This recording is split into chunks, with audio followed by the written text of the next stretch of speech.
E aí a gente, de alguma forma, vai compreender esse novo humanismo no Fanon através do reconhecimento recíproco, que me parece, embora seja o aprofundamento hegeliano, escapa essa dimensão hegeliana e ela é muito mais profunda na filosofia Ubuntu.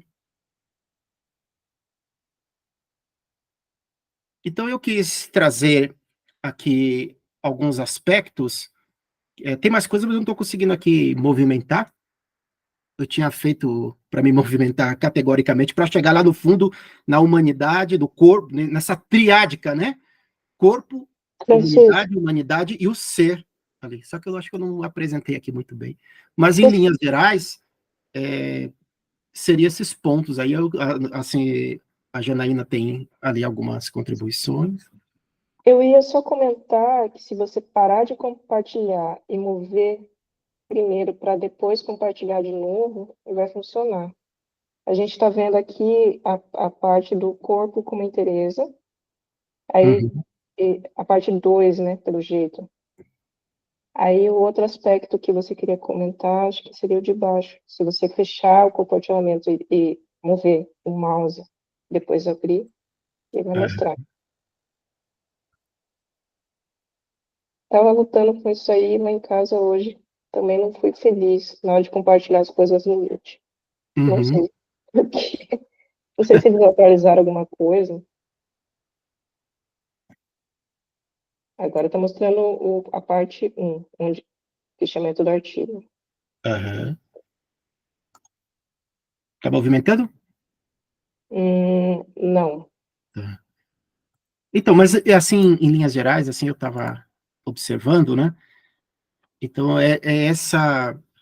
o que eu queria trazer foram esses aspectos, assim, né? Deste fluxo ontoepistêmico, e porque o professor Ramos, eu me detive nesse texto, ele revisita a filosofia da linguagem para trazer características da raiz e do tronco linguístico para a gente entender. Aí o que me deu a entender, ele não escreve isso.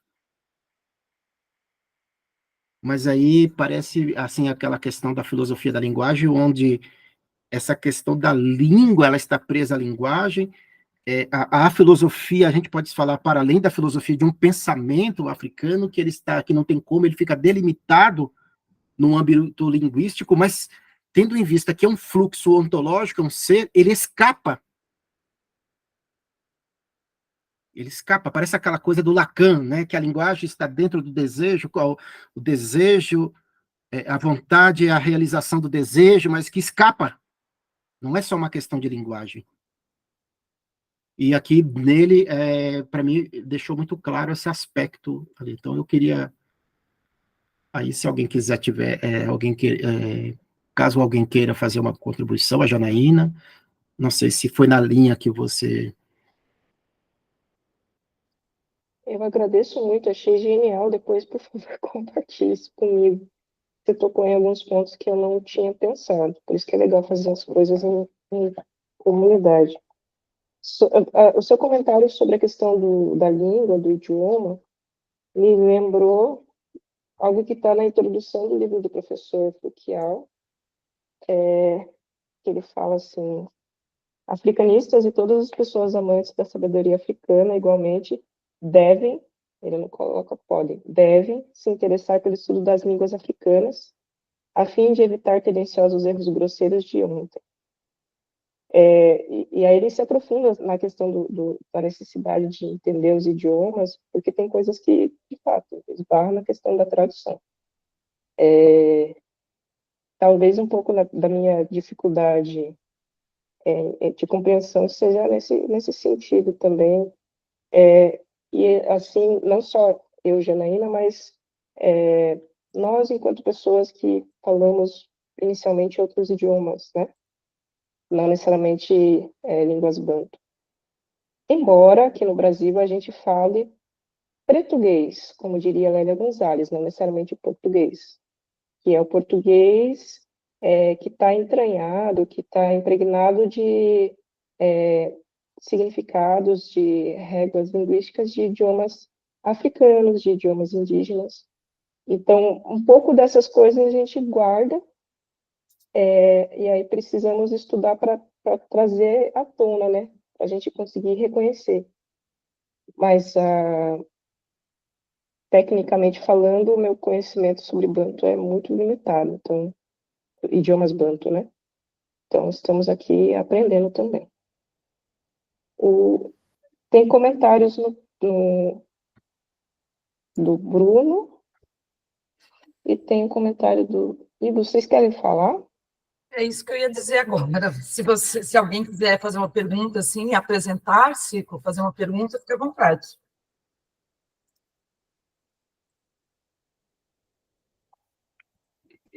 Viu, Simone, posso falar?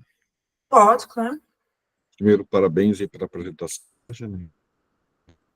Francisco, também pelos comentários e muito, muito interessantes também, viu, Francisco? Muito bons mesmo.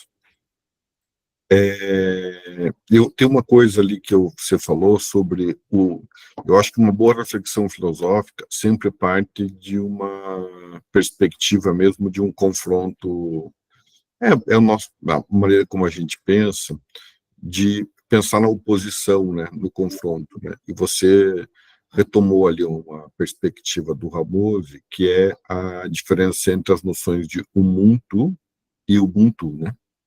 E quando você fez isso, isso ajuda a gente a compreender um pouco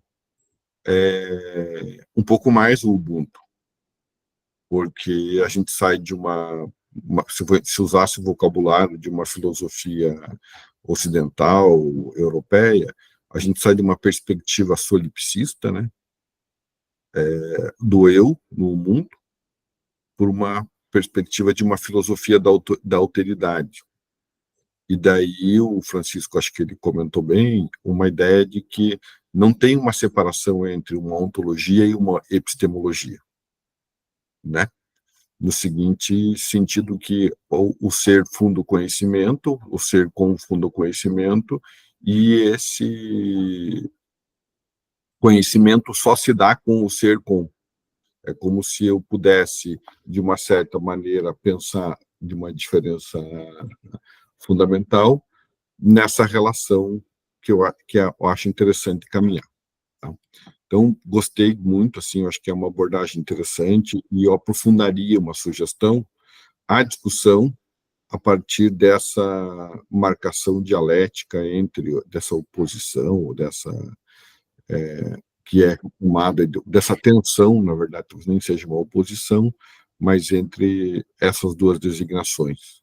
Porque elas são bem importantes, me parece muito potentes a distinção entre o Ubuntu e o Ubuntu para pensar o que isso se desdobra e no que isso vai dar.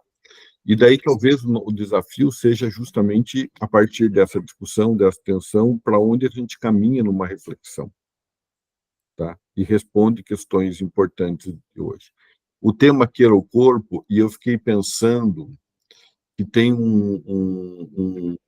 e eu não tenho como não pensar uma perspectiva que é da relação do Ubuntu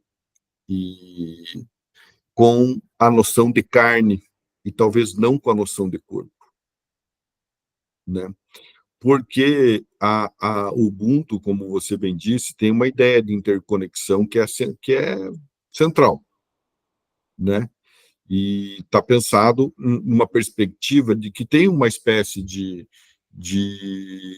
um tecido que é indivisível, que é invisível, né?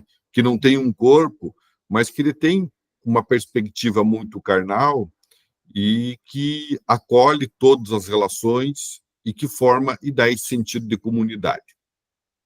A noção de carne, quando a gente pensa no Merleau-Ponty, ela pensa também uma interconexão entre os corpos, e pensa na ideia de uma reconexão, de uma conexão que antecede o próprio sentido da ideia de corpo próprio, né? Porque toda a noção de corpo próprio só tem sentido se ela foi pensada antes no fundamento de uma intercorporeidade. como toda noção de Ubuntu só teria sentido se ele for pensado anteriormente, fundado no Ubuntu. Então, eu acho que tem uma dimensão fenomenológica na noção de Ubuntu e que se aproxima muito, na verdade, de uma leitura que poderia ser pensada e aprofundada, que é justamente com a noção de carne, tá? Talvez mais do que propriamente com a noção de corpo, mas com a noção de carne e aprofundando um pouco aquela indistinção que não seria que o Francisco chamou a atenção. Então, eu aprofundaria isso, sabe? Acho isso é bem importante, que a gente pode ser um caminho de análise interessante, né? Pensando nisso, tá? E para a gente responder um pouco essa questão, né, das relações corporais e de como isso estaria implicado ao corpo, né? Tá? E se eu fosse pensar numa perspectiva fenomenológica, tá bom? Mas tá bom, muito bom o debate aí, a conversa. Eu acho que a gente está conhecendo um filósofo novo também, né? O Ramos ninguém conhece, né? Ele é pouco traduzido ainda no Brasil, o português tem uma dificuldade, então acho que tem que traduzir e, é uma discussão realmente importante, tá certo? Então é isso, tá bom? Obrigada, professor Erickson. E deixa eu fazer mais uma pergunta, porque me pareceu, e pode ser uma coisa que eu não estou enxergando, meio próximo do corpo em Sartre, porque se eu pensar, como vocês falaram, que o Ubuntu é o movimento da existência, é isso, né? O burro é a existência, que vai ser o movimento, e o corpo. Então, este movimento tem precedência no agente, como vocês falaram. Então, seria o corpo aquele que expressaria, digamos assim, nas palavras de Sartre, os meus projetos? É pelo corpo que eu ajo, né? Claro que é óbvio, mas assim, sem diluição, sem separação, entende? Então, é por esse corpo no Ubuntu que a gente verifica a expressão, os projetos, que é uma coisa muito parecida com o Sartre. Não sei se eu estou falando certo, daí vocês me corrijam, por favor. Eu não conheço Sartre o suficiente para afirmar isso. Não sei. É que em Sartre a gente tem é um existente, né? E a relação existencial com o mundo via consciência encarnada. Então, o meu corpo, ele não é uma camisa de força. É por onde, em relação ao mundo, eu, como consciência encarnada, realizo os meus projetos, ou vou atrás, ou vou esse movimento, essa existência. E aqui, talvez eu tenha errado, mas quando você fala que o Ubuntu é o movimento da existência, e que tem precedência no agente, esse agente só pode ser como corpo, né? Parece que sim. Até ele coloca no texto, em um momento, a expressão ser sendo. Né? Cadê o texto? Ele discute a questão do if, e depois ele fala do ser sendo. Mas não é nem nesse texto, acho que está no outro, a ética do Ubuntu, que eu compartilhei também. Só um instante.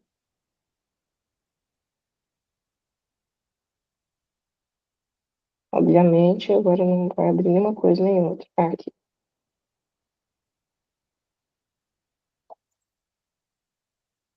Aqui, a ética do Ubuntu, ele tem uma introdução, um resumo, e vai no primeiro e segundo parágrafo. O Ubuntu precisa ser entendido desde a perspectiva de que a filosofia africana é consistente com a posição filosófica de que o movimento é o princípio do ser, entendido como ser sendo. De acordo com esse entendimento, a condição do ser sendo, com respeito a toda a entidade, significa que ser é ser na condição de idade. Tudo que é percebido como um todo é sempre uma totalidade, no sentido de que existe, iste, e persiste, insiste em direção ao que ainda está para ser. Porque essa é uma característica de toda entidade existente. O nosso argumento afirma que o Hu, um tu, sublinha e é consistente com esse entendimento filosófico do ser sendo. Eu acho que a sua intuição faz sentido. Pai, por favor, fale. Você levantou a mão. Ah, droga, me denunciei. Estava indo tão bem profissionalmente. O seu microfone está fechado. Acho que agora não. Boa tarde. Tudo bem? Eu cheguei atrasado, estava lavando o quintal, depois de algumas filosofanças durante o dia.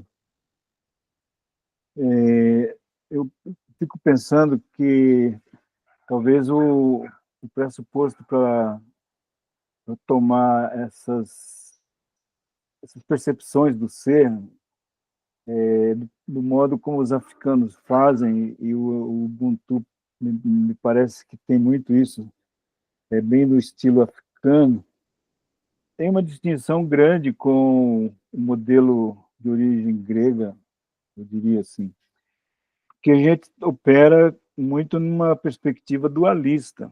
O corpo, uma coisa, a alma, outra, né? No Descartes fica bem demarcado isso aí. Mas nessa orientação do existir em sendo, não entendi bem o termo que você usou aí. Ser sendo é o termo que o ser sendo me parece que ele escapa desse dualismo. Ele opera na dimensão que você falou de totalidade. E aí eu não sei se aquilo como o Sartre percebia, se é nessa dimensão aí. Teria que ver. Mas eu queria pedir licença para fazer um comentário sobre a perspectiva que o cinema europeu mostrou naquele momento, depois da posse do Mandela, quando eles instauraram aquelas comissões da verdade. E tem uma película muito instigante chamada Sombras do Passado, em que eles estabelecem os tribunais e o combinado é que as pessoas acusadas, né, os agentes do apartheid, os torturadores que torturavam os militantes da resistência nas cadeias, mas também nas fazendas, onde eles tinham os casarões e total privacidade para mutilar os corpos e assassinar, sepultar por lá sem dar notícias. Então, o combinado é que eles narrassem aquilo que fizeram, indicassem onde estavam os restos mortais, para que os parentes pudessem recolher aqueles ossos e prestar as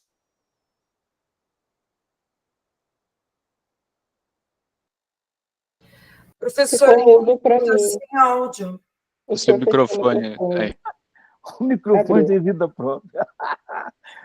Então, o doloroso que é a situação de um pai, uma mãe, não ter mais notícia do seu filho, não ouvir sua voz, não ver os seus olhos, não poder tocá-lo, não poder abraçá-lo, não poder curar uma ferida que, de repente, ele esteja sofrendo. E o silêncio do Estado, o Estado de matança, o Estado necropolítica formal, né, oficial, que era aquele negócio todo lá. Então, eles estabeleceram, com a intervenção assim, muito intensa do arcebispo Tutu, Desmond Tutu, de fazer esses tribunais, e depois da catarse dessas... enfim, na hora que as famílias estivessem com os seus defuntos e que os assassinos fizessem um relato de contar suas coisas, aí a comunidade retribuiria com o Ubuntu, com o perdão. Um negócio absurdo. Os ímpetos exaltados, a dor que as pessoas viviam. E o interessante de ver aquilo que vocês estão falando ali é que o ataque do agente do apartheid é fazer o sumiço da carne, do corpo daquele filho, daquele pai, daquele militante, daquele irmão, é fazer desaparecer este rosto, fazer desaparecer esta criatura, e as pessoas ficavam com aquilo lá como um elemento de adoecimento. É uma coisa que o Erickson tem chamado a atenção nas reflexões do Fanon sobre o colonialismo, o colonialismo atmosférico. Essa coisa que se criou na comunidade, um adoecimento radical, porque sumiam os corpos, cara. As carnes das pessoas, a gente não podia ouvir a voz do filho, do irmão, do primo, do tio e tal. E aí, na hora em que eles começavam a reconstruir as etapas, o passo a passo, e para conseguir arrancar dos criminosos os detalhes, eles tinham que fazer, às vezes, alguns malabarismos nos questionamentos, até que a verdade aparecesse sobre a mesa. É uma coisa absurda, né? Então, nesses termos, o aspecto de que a pessoa, na concepção africana, ela marca pela sua presença corpórea. Aqui na diáspora brasileira, da afro-brasileira, o pessoal da filosofia africana, o pessoal dos terreiros, o pessoal... É muito marcante falar sobre os nossos antepassados e se referir aos corpos pretos, aos corpos negros. São corpos que falam. E nesses corpos, eles são como que... Desculpe a metáfora horrorosa, mas como a gente tem esses aparelhos que armazenam as informações, esses corpos eles eram bibliotecas ambulantes, bibliotecas falantes, que carregavam o legado da cultura deles. E foi justamente dali que eles foram restaurando, através das suas memórias, e reconstruindo. Então, nós tivemos aqui dois momentos na cultura brasileira em que esses corpos pretos eles estabeleceram as formas da resistência, vamos dizer, da restauração da sua humanidade. Uma delas no princípio da guerra, do combate, o quilombismo, o boicote, os incêndios, até o suicídio, né, o banzo, como forma de boicote aos propósitos colonialistas. Então, esse é um lado, esses corpos que guerreiam. E uma outra forma, que um professor carioca do candomblé ele registrou muito bem no livro dele, sobre o Mulu, ele fala que os assentamentos religiosos, o assentamento de orixá, o terreiro, foi uma forma de recriar a África nos espaços onde as pessoas estavam. Os corpos que memorizavam as tradições dos orixás recriaram espaços africanos aqui. Então, enquanto muitos deles, pela guerra, voltavam à África em espírito, digamos, na dimensão transcendente, na dimensão da religiosidade, a África veio para cá. E se africanizou o espaço brasileiro. Mas onde está o cerne dessas realizações? Tanto do enfrentamento guerreiro, do enfrentamento pelo suicídio, pelo sacrifício, quanto pelo assentamento. É pelo corpo que fala, o corpo que é testemunha, o corpo memória, o corpo que é a revelação. Então, esse Ntu, e que na configuração do indivíduo, né, o Ntu, o Muntu e o Bantu, quando ele é coletivo, esse ser ele é fundamentalmente uma encarnação. No candomblé se fala que o orixá ele instaura e coloca no corpo, o corpo eles chamam de ará, e o ará ele é constituído pelo ori, a cabeça, né? E o Emi, que é o hálito vital, a força divina que faz com que ele resista. E é muito sintomático quando a violência acontece contra o corpo preto. No Fanon, Erickson, ele diz que o ar é tóxico, o colonialismo é atmosférico. Então, o EMI, o hálito vital, o espírito, ele é bloqueado nesse corpo. E o George Floyd, ele foi muito denso quando ele disse para o cara: eu não consigo respirar. E eu acho que o Brasil teve a tragédia africana também, quando, na pandemia, as pessoas, e a maioria delas parece que não era de gente branca, elas morriam porque não conseguiam respirar, e teve um branco que poderia ter utilizado do poder conferido a ele, ele ironizava, ridicularizava e dizia das pessoas que sofriam como se aquilo fosse uma falta de macheza, né? As pessoas morrerem por falta de oxigênio. O EMI era impedido de circular naquele Ará, naquele Ori, e o sujeito que mandava era absolutamente um nécio que não conseguia reconhecer que o humano é essa densidade, que se manifesta fundamentalmente como um corpo. Naquele momento, um corpo que não conseguia respirar, desespero. Nesse momento não está rolando muito também, não, né? Botaram fogo no país, está meio parecido. Obrigada, pai. Não sei se tem mais alguma participação aqui no chat.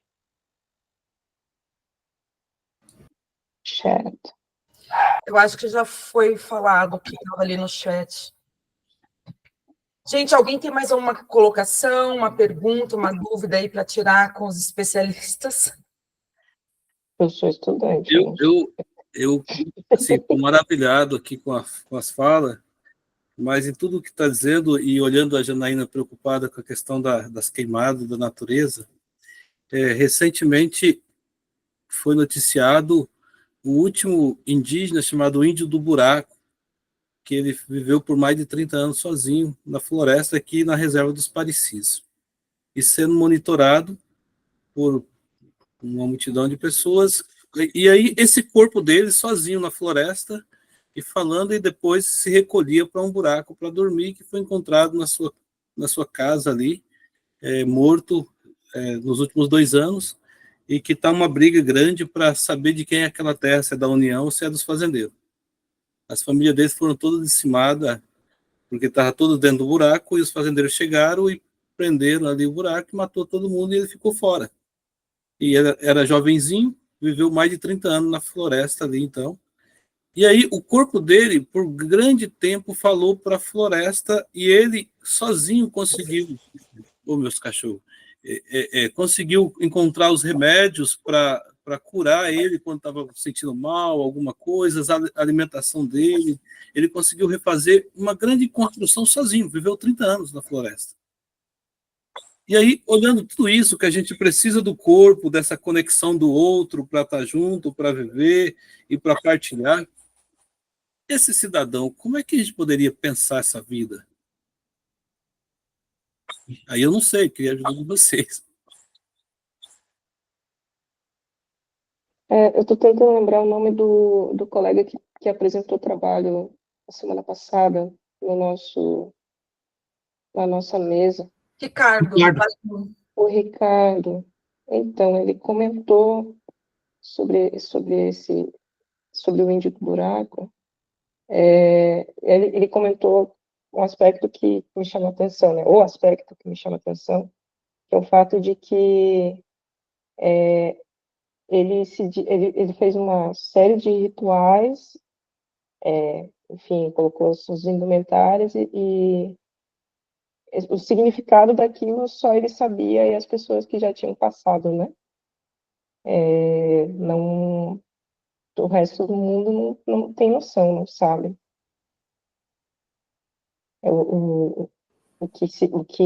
Enfim, o que conspirou, né? O que ele pensou. Então, todos os dias, Naina, Pois é.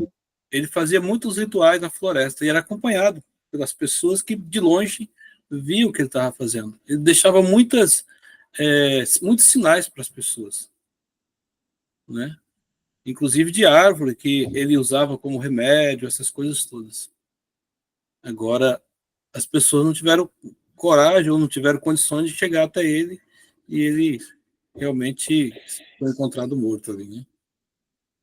Eu não tenho conhecimento suficiente sobre qual é a política do Estado brasileiro em relação aos indígenas isolados, ou totalmente isolados, ou parcialmente isolados, porque tem uma política de Estado a respeito disso, né, dentro da FUNAI. Mas o aspecto que você comenta, de que agora que ele enfim, ele fez a passagem, né, não é mais carne viva, digamos, querem tomar posse daquele território, né, território que ele e o seu povo ocuparam,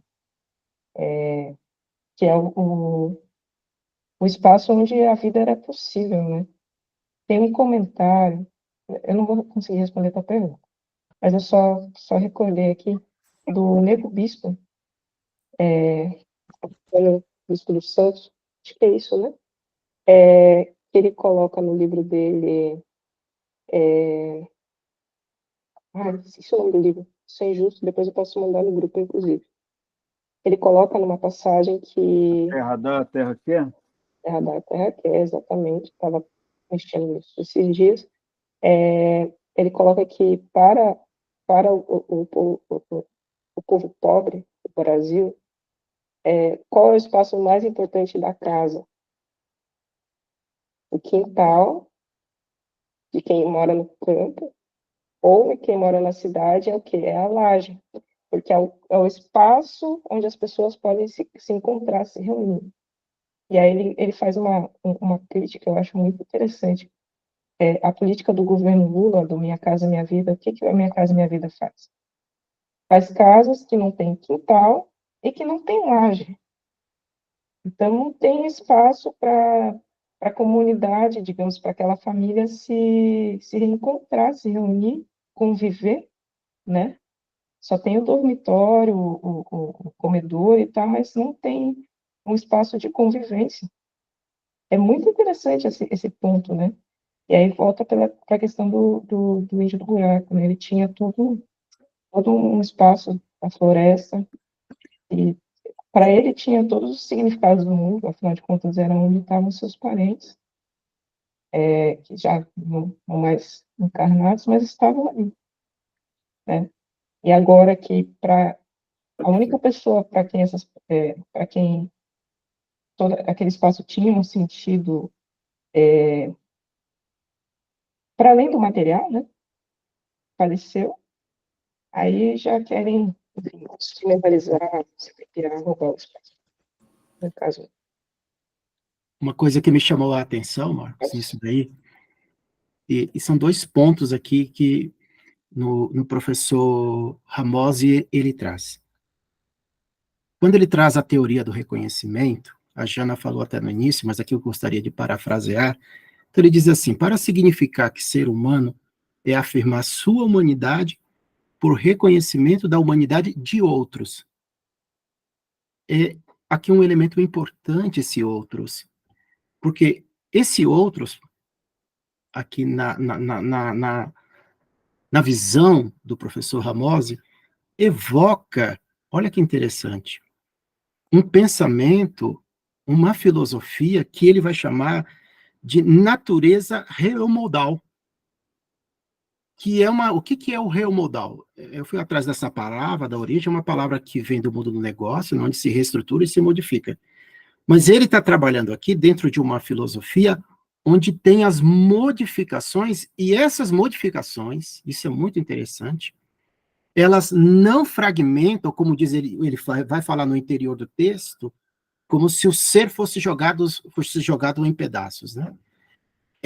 Esse reomodal, ele é a inteireza, portanto, do ser, e aí já vou chegar onde que eu quero falar, dentro de um reconhecimento destes outros, mas esse reconhecimento de outros segundo o professor Ramose, sustenta uma ampla revisão, olha que coisa interessante, de reconhecimento do universo holístico.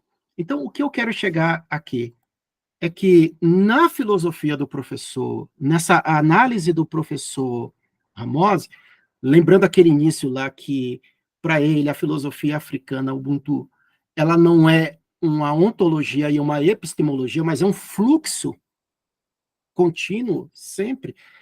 Quando você traz esse elemento aí importante sobre esse índio que morreu, e aí o Ricardo, semana passada, dizia que não se sabe qual era a sua linguagem, não sabia qual era, não houve um estudo dos ritos, mas justamente como eu falei, é uma filosofia que traz na raiz linguística, o professor Ramose faz questão de trazer isso, a linguagem, os troncos linguísticos, mas escapa a linguagem. E aí é onde eu quero chegar. Essa dimensão holística nos faz compreender essa dimensão da corporeidade da floresta como uma extensão do próprio corpo e o corpo como uma extensão da floresta.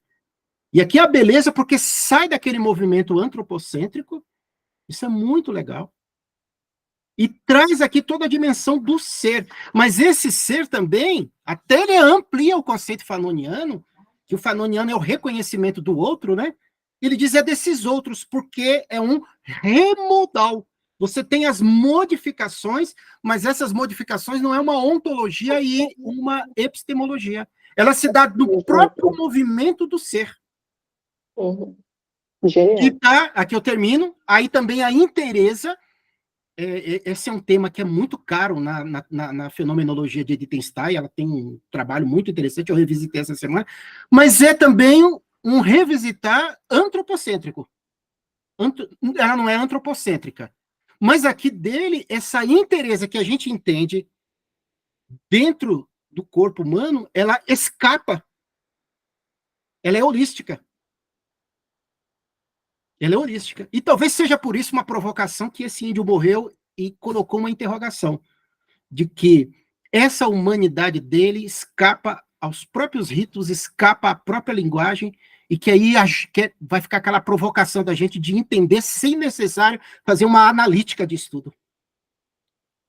Há alguns apontamentos que ele está muito próximo dos índios Quasar, que aí ele pode estar direcionado a essa linguagem deles ali, que vai aproximar muito da linguagem dos Paité Suruí, ali talvez tenha um dialeto entre eles, mas a grande inquietação minha é o ser humano isolado ter um mundo dele, né?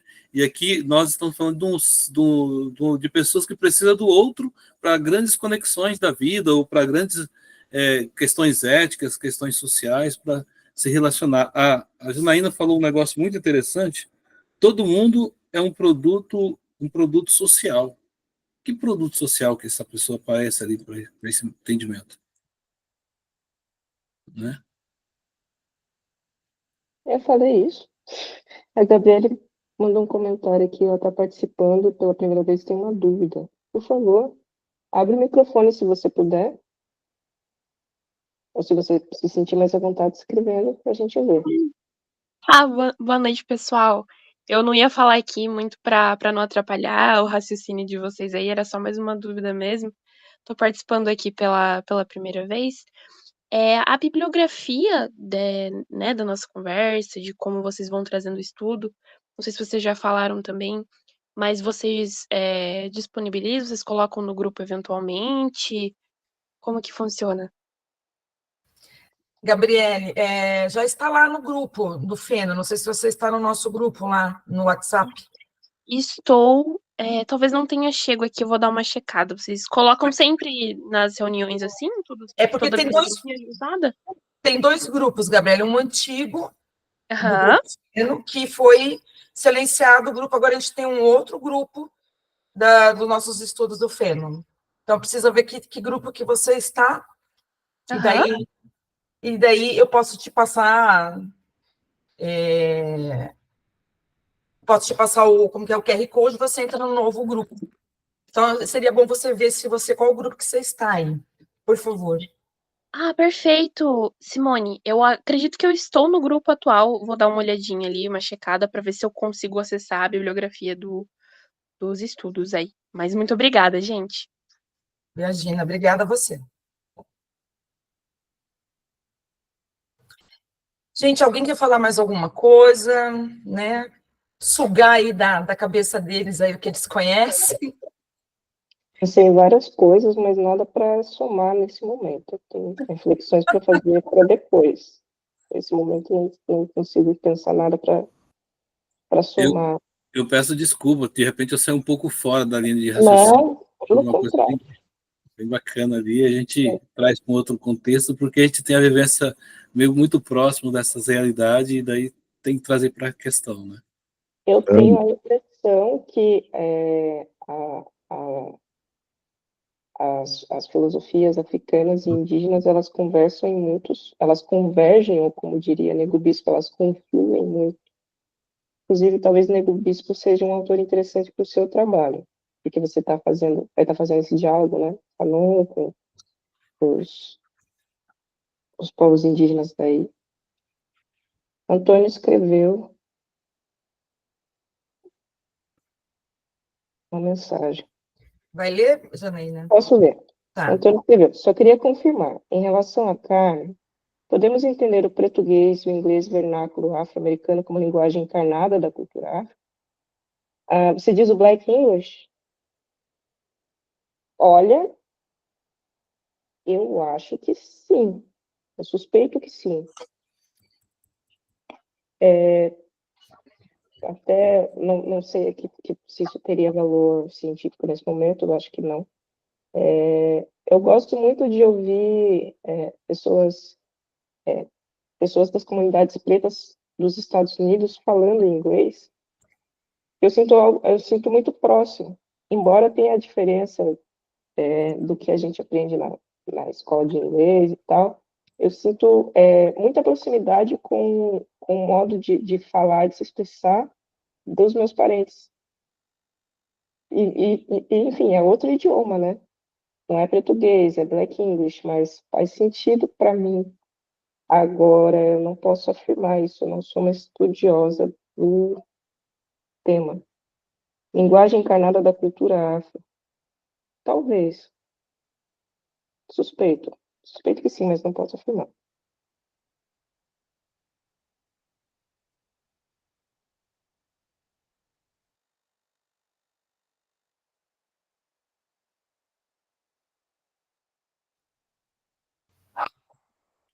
Você está procurando alguma coisa aí para responder, Janaína? Não sei, vocês terminam. Não, eu só fiz um comentário. Não tenho propriedade para mais do que isso nesse momento. Tá. Alguém mais alguma questão, gente? Alguma palavra? Bom, se ninguém tem nada, não tem mais nada para dizer, primeiro eu gostaria de agradecer as palavras de vocês. De uma certa forma, eu fui lançada para uma outra visão de mundo, né? Mergulhando numa outra extensão aí da existência, desconhecida para mim, e que foi para mim muito interessante. Fora isso, eu gostaria de avisar que os próximos encontros serão no dia 11/10 e dia 25/10. Nessas datas, será apresentado o corpo a partir de Merleau-Ponty, com o professor Erickson Falabretti e o mestrando Bruno Fonseca. Daqui 15 dias, pessoal. Muito obrigada. Obrigado, gente. Obrigada. Tchau. Bom final de semana para todo mundo. Muito obrigado, Jana. Obrigado aos demais. Obrigado, Janaína. Obrigado, Francisco. Muito obrigado, gente. Tchau. Tchau. Bom final de semana para vocês. Tchau. Tchau, gente. Tchau.